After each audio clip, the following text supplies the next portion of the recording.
যাচ্ছি বাগানে। আসসালামু আলাইকুম প্রিয় ব্লগে আপনাদের সবাইকে স্বাগত। আশা করি সবাই খুব ভালো আছো। আমি আলহামদুলিল্লাহ খুবই ভালো আছি। বাগানে যাচ্ছিলাম নিজেদের গাছে নিজেই চুরি করতে। জানো, আমাদের বাগানে একটি পেয়ারা গাছ আছে, আর আজকে হঠাৎ সকালবেলা দেখি পেয়ারা গাছে পেয়ারা হয়ে আছে। তো দেরি না করে আমি চলে গিয়েছিলাম বাগানে পেয়ারা পাড়তে। ফাইনালি আমি পেয়ারা ধরে ফেলেছি। পেয়ারাটা তেমন উপরে না হওয়ায় আমি হাত দিয়েই সহজে পারতাম। পেয়ারার ডালটা ভীষণ শক্ত, আমি এত জোরে টানছি তাও ছিঁড়ছিল না। অবশেষে পেয়ারাটা ছিঁড়তে পারলাম। আজকে করব আমি পেয়ারা মাখা। তো ঘরে চলে এসেছি, পেয়ারাটা ধুয়ে আমি করে নিলাম পেয়ারা মাখা। লবণ, ঝাল, মরিচ, ফাইনালি যা যা লাগে সব কিছু দিয়ে করে নিয়েছিলাম পেয়ারা মাখা। পেয়ারা মাখা খেতে কার না ভালো লাগে। আমার তো একটু ঝাল ঝাল না হলে আবার চলে না।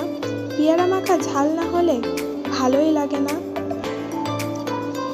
পেয়ারাটা এত শক্ত ছিল, আমার কাটতে খুবই কষ্ট হচ্ছিল।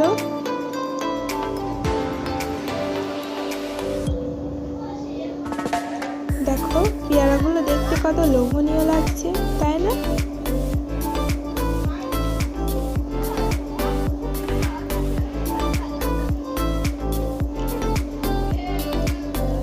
ফাইনালি পেয়ারা মাখা হয়ে গেছে, এবার আমি খেয়ে দেখাবো তোমাদের।